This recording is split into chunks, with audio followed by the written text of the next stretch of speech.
Welcome to Warped and Whatnot, the classy Octopus podcast. Oh, yeah. Alright, we are coming to you from the upstairs dungeon. This is Warped and Whatnot. I'm Dean. I'm Kevin. And let's walk the talk. Let's get right down to business. Alright, so welcome to Warped and Whatnot, the classy Octopus podcast. I'm Dean Phillips II. With me is my good friend Kevin Matthew Dawson, the first. Yes. I knew that was coming. Kevin and I, we've been friends for a while. If you watched the Jedi training video from back in December on Classy Octopus, you'll remember Kevin. He was the winner, and I fought him in a Star Wars. True, I had the facial expressions. It was amazing. It was absolutely amazing. And if you haven't watched that, go watch it. So you know what Kevin looks like, you know what I look like for that matter. But yes, this is our podcast. Kevin and I, we became closer during the last show we did together because we would just talk about movies. Talk about movies all the time, yeah. Usually of the comic book variety. Yes.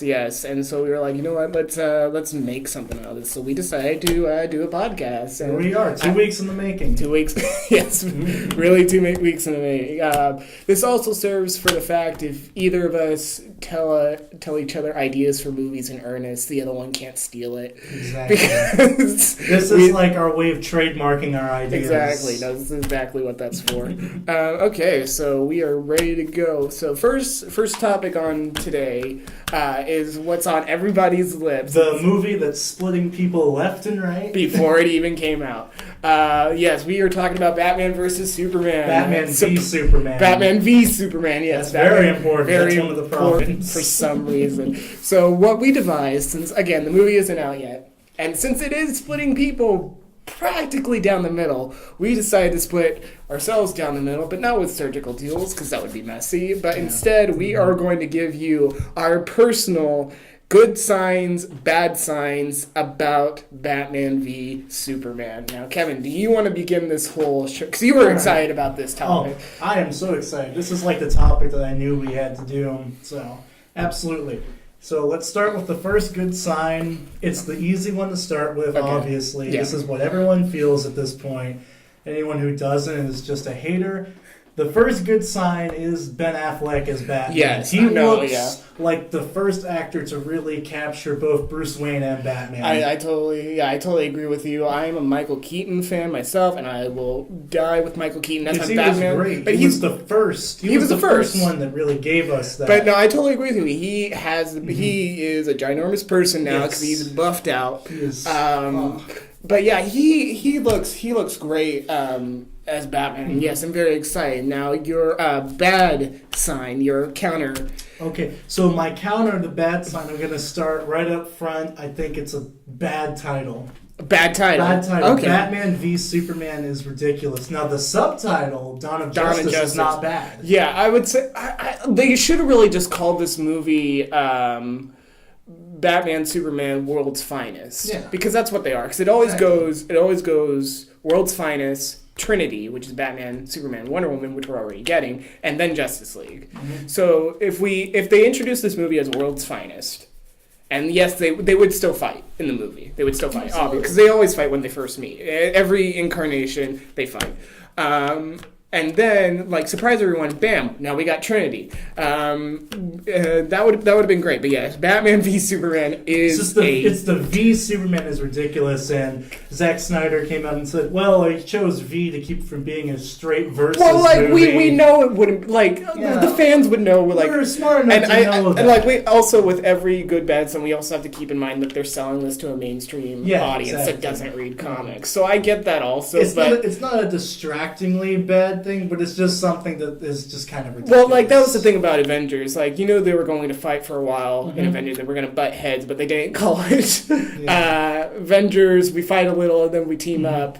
That wasn't necessary, but but I agree. It's kind of a dumb title. Besides the Dawn of Justice, I think that's what saves it. But the bad sign is Batman v Superman isn't. Okay, so I'm gonna start with my good sign. Right. The pre-screenings, they have gone phenomenal. You've heard nothing but standing ovation. Yeah, and while that is studio people watching it, That's still a good sign. It's like, yeah. I mean, if you want to prove how much that means, like look at Fan Four Stick. Fan Four Stick. You know, the only reason people stood was to walk out of that. Exactly. movie. No, that's exactly true, and it's I still haven't watched. I think I will. I saw it in theaters because I made a pact to myself. I had to see every bad comic book movie. I went and saw it, and it was just, even with your expectations incredibly lowered, it's still.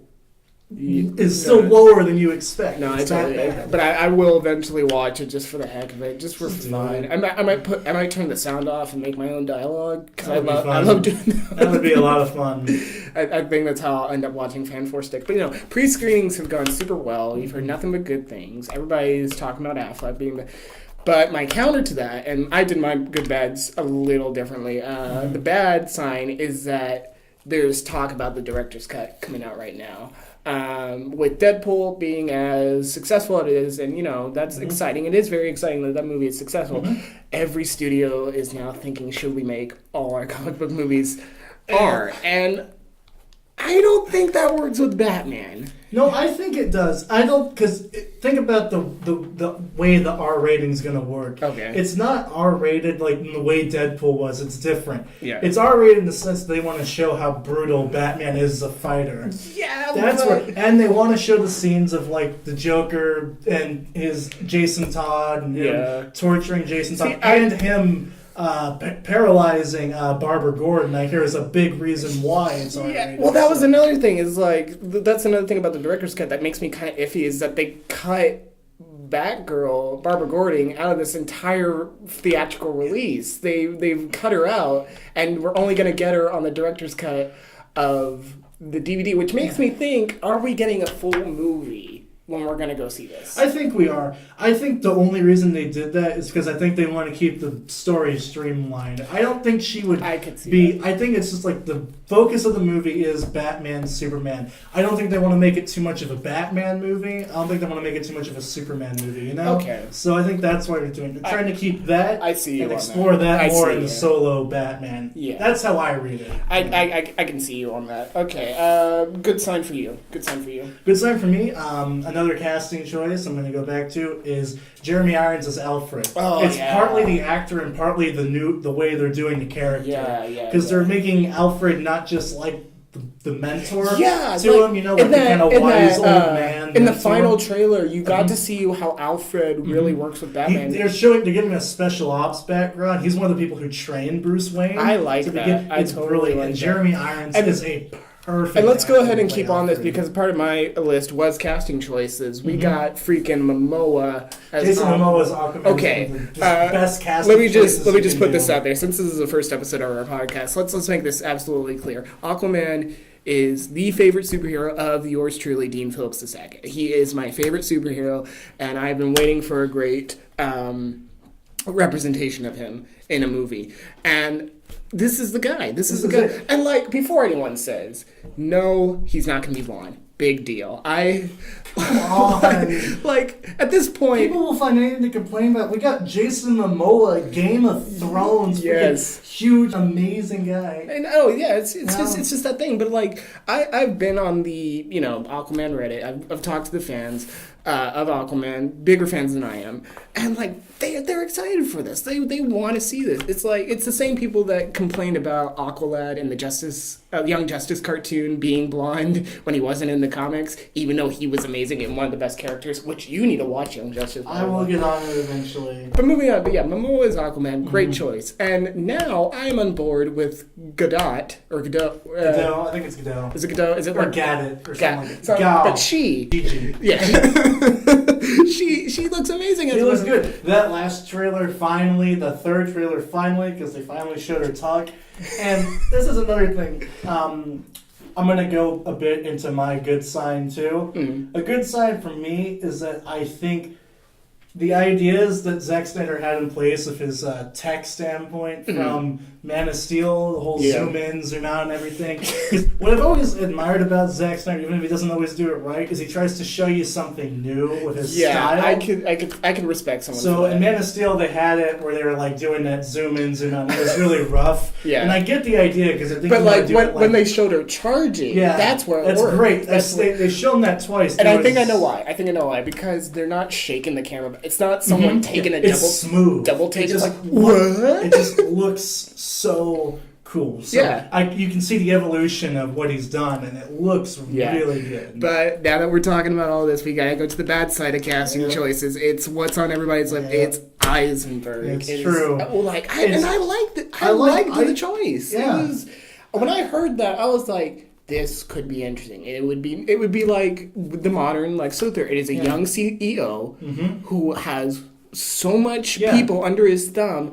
He could take over the world if he wanted to. And I like the ideas that I've seen in the trailer because I can see what they're going for. Yeah. They're going for him being kind of like a split person. Like his private life and his public persona are two completely different things. It's a good idea. But it's execution. Yeah. It's just miscast. But like it was sad because like the more we saw like the first trailer it was like red capes are coming and I was like everybody was like he looks alright. Okay. That was taking out a Splinter. Like that was that. And then the next trailer came up and it's like oh boys. It was just like and the worst part about that and why I hate it so much is that everything up to his entrance in that trailer was so amazing. Good. The tension between Bruce and Clark in that scene. It was that moment where like, okay, I know you know that I'm we both know. Like that was that moment in that trailer. And then like Luthor shows up, we're like, okay, what are we doing? What are we doing? Okay, so we both kind of exposited. I'm still not 100% like gonna bash him because I still he is a good actor. No, we'll see. So I just think he's miscast, but he can do his own thing, and we can just accept that it probably won't be Lex Luthor, but it might at least be something good. Yeah, no, I totally agree with that. They missed the golden chance of casting J.K. Simmons in that Yes, J.K. Simmons as Lex Luthor would have been amazing. But that's another podcast for another time. Another time. Do you want to do another good, or do you want? Sure. Another good. They bring in Chris Terrio as the writer of Argo. He's worked closely with Ben Affleck and an understanding of each other. Bringing him in to write was a good idea because I think that's going to make sure that the movie's not disjointed like Man of Steel was. Yeah. When it was just David S. Goyer, writing it basically on his own. Yeah. Because David S. Goyer understands comics. He understands like the heavy points to hit. Yeah. But as far as like creating a whole screenplay, he just can't do that. Yeah. So bring in Chris Terrio, and if the rumors are true, Ben Affleck stepping in and writing as well. I put that as a good sign, even though it is a rumor. Affleck rewriting lines. Yeah. So that if that's true, then that's great. So I think this is going to have the strongest writing so far. Yeah, which is, I guess there's only. I will go ahead and do my counter to that because I think we might have put. I don't know, but a bad sign. I can't really explain this perfect, but I'm a little scared about the characterization, mainly on Batman's side. Okay, now I read Dark Knight Returns. Yeah, Dark Knight Returns when I was in high school, and I thought it was a great comic. I think the reason why it worked so well is the time it was released. It was released in the late 80s when superheroes were not being taken seriously, and so where this dark. It's not just because it's dark, it's because of where, but it was also a smart commentary before Frank Miller lost his mind. And Zack Snyder said that he has taken a lot of inspiration from that. And that's a good thing, but it also kind of makes me scared because Batman kind of takes on what I call Bat meme. Like, if you look on, like, modern culture, like... when somebody says, it's because he's Batman, when you, like, try to say the holes and, like, Dark Knight Rises, they're like, it's because he's Batman. It's like, but it's just, and I'm not one who, like, always points out plot holes just to point out plot holes, just to think I'm smart, but, like, I don't know. But, like, that just makes me a little, I won't call it a full bad sign. I'm just, it makes me iffy. Like, I don't want Batman to become Bat-meme. Like, he's the most... powerful because he can take on Superman and he doesn't even have to flinch. What I like with it, and at first I was against the idea of doing an old Batman because I thought if they were going to do this whole universe and do the Justice League, I thought old Batman was the wrong way to go. Yeah. But at the very least for this movie, it's good. Yeah. Because I think having old Batman really sets up the counter between him and Superman. Yeah. So I like it.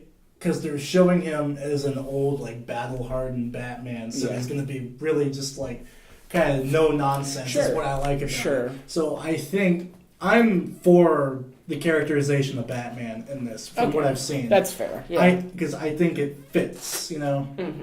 And No, I get that. Mm-hmm. I'm going to go ahead and do my last good sign, bad sign. All right. Good sign, universe building. We are building a universe. I mean, that's with every movie that you would have in this, but this is really taking, the risk. We are introducing Wonder Woman, who's probably going to be from Olympia in this. They're probably going to go New 52 with it. Mm-hmm. But if not, that's still interesting. Seems like they're taking a lot of New 52 inspiration. They are, yeah. They're also going to introduce Aquaman, which is going to introduce Atlantis, which is a whole nother world. We're going to introduce Flash, which I am on board with that. I am too, because he's going to be the rookie. Yeah, exactly. Like the Justice League cartoon. He's going to be the kind of hotshot kind of guy. And he's going to provide the balance. And that's something Marvel doesn't have, which I think is what they're going to do with Spider-Man. But that's, again, another topic, another time. But having that, and then we're going to have Cyborg. And it's going to be all these different people from different paths in life. And they cast a complete unknown as Cyborg, which is very cool. Smart, very smart. But I will say this. The bad sign about that is I originally put that dark universe, but then I crossed it out and put that Schneider universe. Because, I know you love Zack Snyder, and more power to you. Yeah.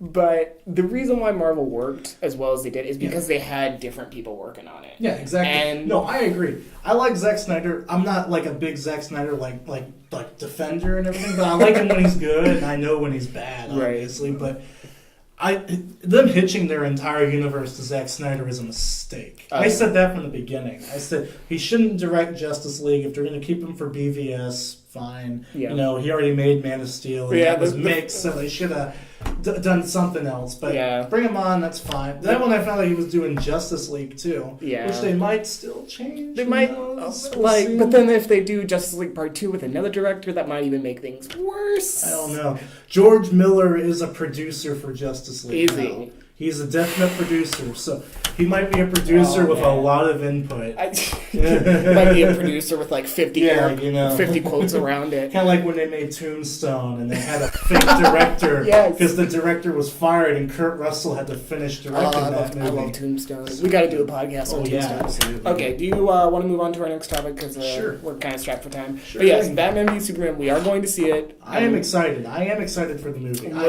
I'm hesitantly excited for the movie. Yeah, that's a great way to put it. And we will do our thoughts on it. We'll do our thoughts on this show. Yes. And everyone who cares about our thoughts, we'll get to know. So now we are moving on.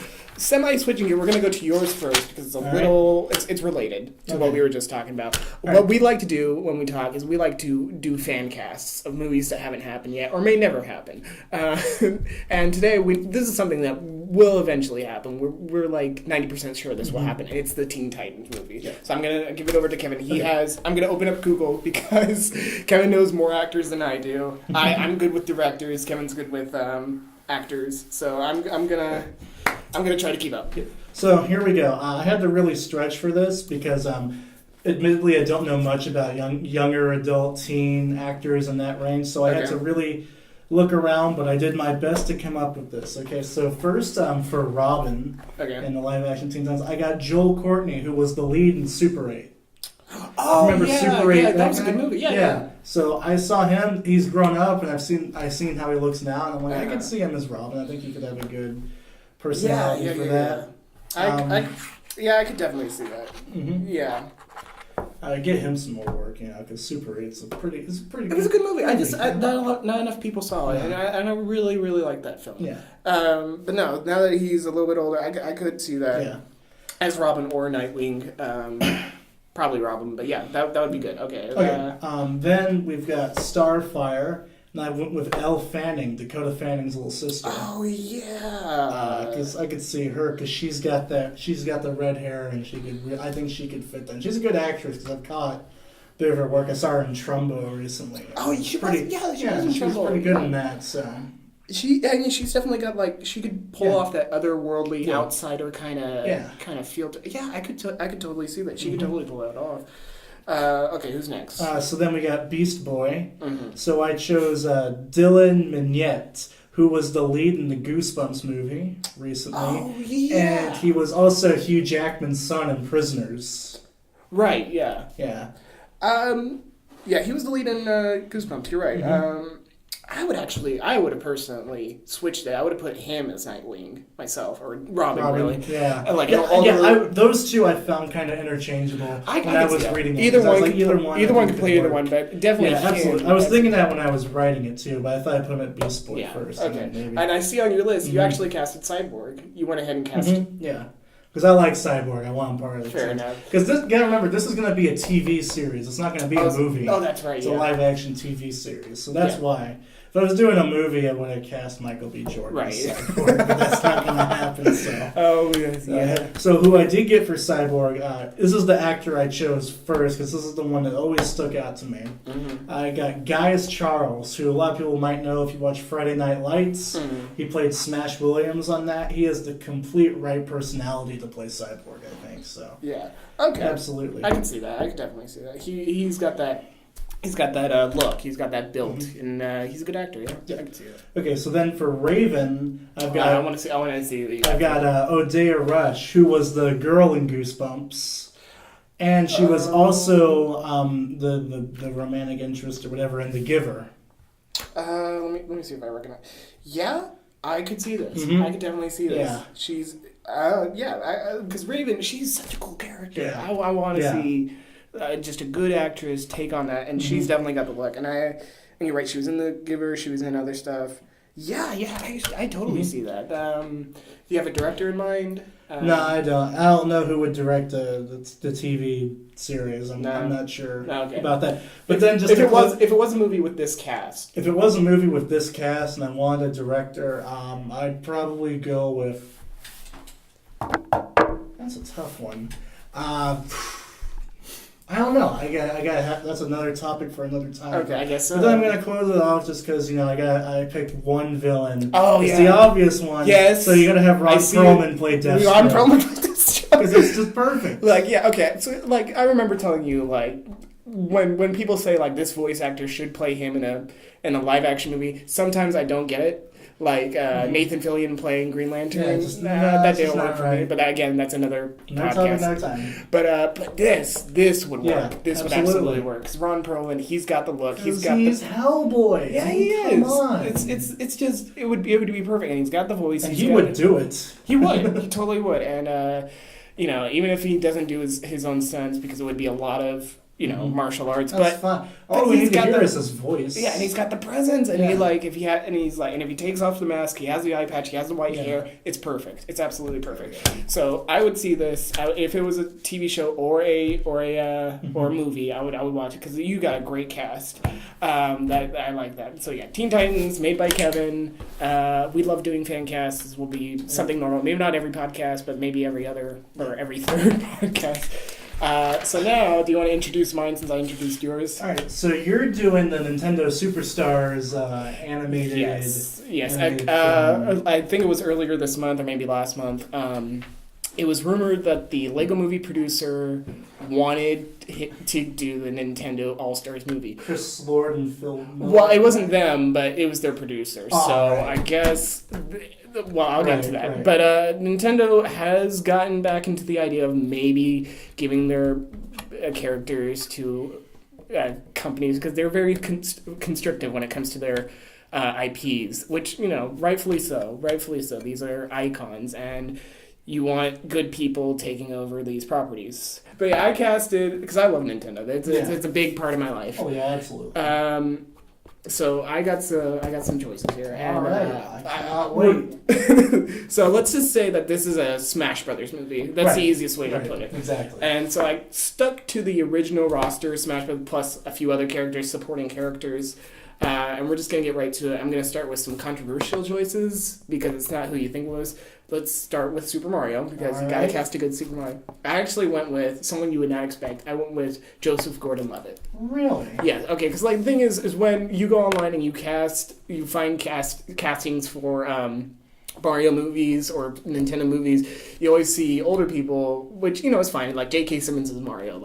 Yes, that would be awesome. But if we wanted a long running movie series where we want to do it like Avengers, where they like have them like solo movies and then they all come together. That would be awesome. Like I would die if that happened. You would want someone who can just really run the game. And really, like, Joseph Gordon-Levitt can play a little bit. He just looks young, that's the thing. But he is older. And I would like to see a kind of younger Mario. I think that would be fun, especially if he's running around Avengers, reacting to new things. I don't want a grumpy old man just going, like, I'm getting too old for this and just jumping over pipes. I think Joseph Gordon, he's got that charm and, like, maybe not a big, like, tie you to the railroad tracks mustache. Just a normal mustache. I think he could do it. But that's just me. Yeah. I personally like my Mario's a little stockier. Sure. Myself, no, I can get that. But that's fine. Yeah, but like I said, like it would be a modern take. It would just be, I don't know. I think it would be fun. I think it would be fun if we had a younger Mario. Yeah. But yeah. Moving on, Luigi, his brother would be played by Dylan O'Brien. He's the main guy in the in the Maze Runner. And like that would be. I know they're supposed to be the same age because Nintendo says they're twins, but I kind of like the younger brother aspect, and I think that would work better in a movie, especially if it's JGL doing it. I don't know. I think they would have a good dynamic, and they also look related instead of finding brothers that were actually related. Instead, we would have Mario and Luigi played by Owen and Luke Wilson, and Will Ferrell would play Bowser. I'd watch it. That would be a movie I would watch. I'd watch it. I'm not gonna lie. But instead for this movie, I went with those two, and. Right. Yeah, I would see that. So, here's another reasoning. If we have Princess Peach in this movie, because we would, because she's awesome, we would want a good romance. And, like, Princess Peach has always seemed as a younger person to me. I don't know why, she just got that young look. Maybe that's just me. I actually went with Amanda Seyfried. I can see that. Yeah, that I can see. She's got, because, like... The Peach I envision in the movie is like someone who is kind of princessy but can turn around and be military and can command an army, because that would be funny in a movie. Yeah, it's like she turns around the dress, she's like in like combat gear and whatnot, and she's like telling Toads to get to the front line. That would be fun. And I think that would be fun. I could see that. Yeah, and Amanda Seyfried's got that edge to her, and she's got comedy chops, and she can do it. She can totally do it. And she's her, or maybe that actress who played Cinderella, Mia was yeah. She could maybe do it too. I could see that too. Yeah, either one of them. But I just chose Amanda because I like her as an actress. Yeah, she's a fun actress. Good actress. She needs more work. Yeah. Okay, so now we're getting into Link from Legend of Zelda. This has got to be like a stoic character. He would talk because it's a movie. You can't just have a silent character. I mean, you could, but it would be hard. It would be really hard. So I went ahead and actually went with Andrew Garfield. Yeah. Give him long hair. Yeah. Give him long hair. Give him this stoic personality that only says one or two words at a time. I think he could pull it off and like have him do like cool acrobatics with a sword and all that type of stuff, and have this cool arsenal of weapons. Yeah, I can see that one. I could definitely go with it. Andrew Garfield, I think he gets a bad rap because of the movies he was in. But the thing is, he was good. He was good in the movies. It was like that was the whole thing. It's not his fault. So I would like him to play Link. Yeah. So there's that. And to play his Zelda, I went with your girl, Saoirse Ronan. Saoirse Ronan. She could play Zelda. Easily braid up her hair, give her the dress, and even if she was playing Sheik, like her opposite counterpart, when she dresses up as a guy, I think she could do it. I think she could totally do it. You have no idea how badly I wanted to cast her as Starfire. So badly, but it's like she won't do a TV show. I have to be realistic. No, that's true. That is true. But I think this is a role that she could have tons of fun with. She could definitely do that. Yeah, and like be showing like magic, like having a safeguard around the heroes, and she kind of is like the main helper. Like, so that would be really good. Yeah. She would play that role. Absolutely. Okay, now this next role. Okay, 2 weeks ago, Ronda Rousey said she wanted to be Samus in a Metroid movie. Yeah. So I just casted her as Samus. Yeah. Easy. Fine. That is easy. This is a very, very like fit person who's also a good actress, and she also looks the part because she is blonde, and she wants to do it. Like passion, always counts for something. Yeah. Always counts for. So like I put her in that role. She would be perfect in it. She could do the armor because if we can make an Iron Man suit, we can make a Samus suit. Easy. Absolutely. And then she can do Zero suit with the gun and everything, and it would be perfect. So Ronda Rousey as Samus, no question about it.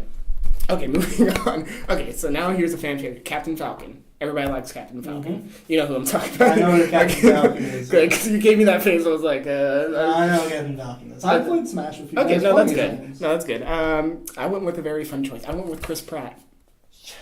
The guy who dominates every role everything. He is the most likable actor I think I've seen in so long. And Captain Falcon, he's got like this B movie hero. Like he's taking himself super seriously, but like if you step out of it, he's like, this guy's hilarious. The perfect actor to play him would have been Bruce Campbell 10 years ago. Oh my gosh, that would have been perfect. But like Chris Pratt could do that now. Now he could do like a more cheesy version of his Jurassic World character. Him.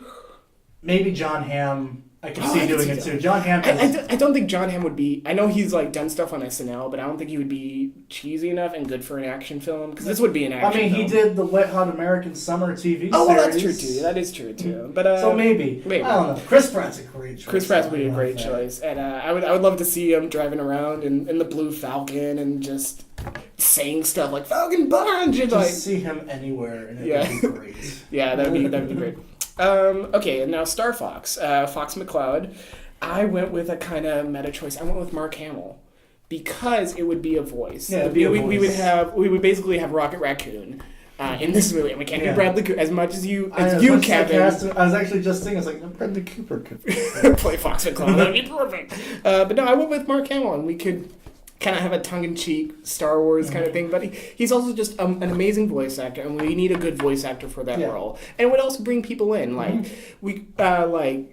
it's Mark Hamill. He's also playing Star Fox. Isn't that funny? Because it's Star Wars, and but he would have fun with that role because Mark Hamill he has fun with a lot of stuff. So I put him as Fox McCloud. I would totally see. Now these I just kind of brushed off. Kirby, Pikachu, and Yoshi. I just said the original voice actors because everybody knows those voices, especially Pikachu. Everybody already knows those voices, so we're just going to keep those. I'm sorry I didn't have time to look up before. I feel terrible. That's fine. Because the voice actor. I don't think anyone's going to really blame you that much. Well, but yeah. And then here's the fun. I left this one last. Donkey Kong. We would. I'm sorry, but we would get to be played by Andy Serkis. just do what we did for Planet of the Apes. Just make it a more cartoony ape. Yeah. Just make it like a cel-shaded ape. have him do the motions, and then have Frank Welker, the voice of Abu from Aladdin, do the voice. Either him or Grant Kirkhope, who did the voice in Donkey Kong 64, which is a great game. Have either one of them do the voice, but we need Andy Serkis to play Donkey Kong, just so he can play all the monkeys in current Hollywood. He needs to do this role. He needs to do this role. He does. So I didn't cast any villains because I didn't think that far. That was we're gonna get Danny DeVito to play Bowser. So yeah, well that's obvious. Danny DeVito played. He would play Pikachu as well. He'd play Pikachu, Bowser, Detective. Oh my gosh! I really hope that happens. If you don't know, for our listeners, if you don't know, there's a game called Detective Pikachu, which is going to be a game where Pikachu talks. And if it comes to America, they're going to need a voice actor. So right now there's an online petition to get Danny DeVito to play Pikachu. And I hope, against hope, it actually happens. I know it won't, but we can hope. We can hope. And he wants to do it. But yeah, Danny DeVito, he would play Bowser. Easy. Which again would be CG. Really good CG. Because, CG has come a long way. And Andy Serkis could capture that as well. If we want. Or the guy who did... the guy who motioned for Godzilla. That'd be interesting. Wasn't that Andy Serkis? No. That was He did motion capture for that movie. Yeah, but it wasn't for Godzilla. It was someone else. It was for the Mutos? I guess so. It was something else, but it was... I can't remember his name, but yeah. Anyway, but that's my crazy... This movie will never be made. Never. Not even anything close to this will never be made. But maybe Ronda Rousey as Metroid... I mean, as Samus. Gosh, I called the character Metroid. I gotta hand in my nerd card after that. Unless they want to get a big bankable star to play the part, in which case they probably get Charlize Theron to play Samus. Well, actually, Ronda Rousey, she's on everybody's lips right now. Everybody's talking about. I don't know if it's because of her. It's not for acting, but movies that she's been in, she was not the draw. Yeah, but I think she could pull it. Especially, I think she could. If she herself, she's a good self promoter. She likes to do interviews and all that type of stuff. If she took on the role, and it's something she's passionate about. I see her as Samus a lot more than I saw her as Captain Marvel. Yeah, I agree. I totally agree. While that would still be a cool role, I would want to see if there was like a choice. Like, I prefer a more established actress play Captain Marvel. I get that. But like Ronda Rousey as Samus, it's already okay. Let's just say if it was a Metroid movie by itself. One, they would have to go off the plot of like Super Metroid, where she interacts with scientists and other people, because in the first Metroid game, it's just her, and is why people like Samus, is because she's a solitary character, and that's why people didn't like the game Other M. But if they did want to do a movie, they have to have her interact with scientists. So they could do a Super Metroid movie and have her play it, and she could still be very silent. She could be very standoffish to the scientists, and she could still be very silent and still play the role. I think it would be cool. But yeah, that's my Nintendo movie. That's never going to happen. It would obviously be directed by Chris and Phil Lord. Absolutely. Either that or Joss Whedon, who I think has lost all enthusiasm for everything. Imagine him just like wandering around his house, trying to figure out he's picking up action figures. It's like, I don't like you. I don't like you. I don't like you. It's like, but if Josh Whedon does anything next, it's got to be Dr. Horrible 2, which again will never happen. None of this will ever happen. But yeah, that's my Nintendo movie. I might add on because this was fun. This was tons of fun to cast this, even if it did get really silly at the end. But no, that was fun. Okay, so this is where we wrap it up. All right. Because we have nothing else to talk about for this week. Unless we want to talk about Sly Stallone.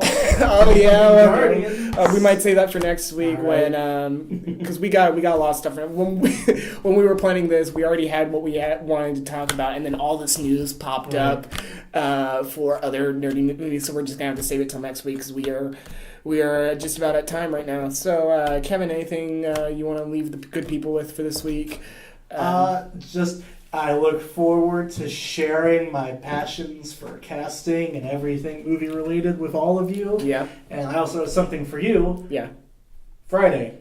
Are we gonna... Oh, yeah. Friday, Kevin and I are going to go see... 10 Cloverfield Lane. Movie that I am inexplicably excited for. Yes. I didn't get to see the first Cloverfield, but I will still go see this film because it looks awesome. It looks amazing. And then we'll talk about that. Yeah, I'll go in as the Cloverfield fan, the guy who, when it came out, researched everything about that. And movie. I will go in blind. Yeah. And we'll have a good talk about it. And then we'll have our nice little reaction afterwards. So that will be on next week's table. That will be first thing we talk about because we will just have come off from the heels of watching that. So we're gonna have to try our darndest to not talk about it too much right after we see it. Right. We'll talk about it, but then we'll sleep on it and then we'll get to record. Right. So yeah, there you go. But yeah, that's good. There's a little teaser for everybody. Yeah, there you go. So be sure to tune in next week. If you haven't already, please subscribe to the Classy Octopus YouTube channel and follow us on SoundCloud because that's also where we're posting this.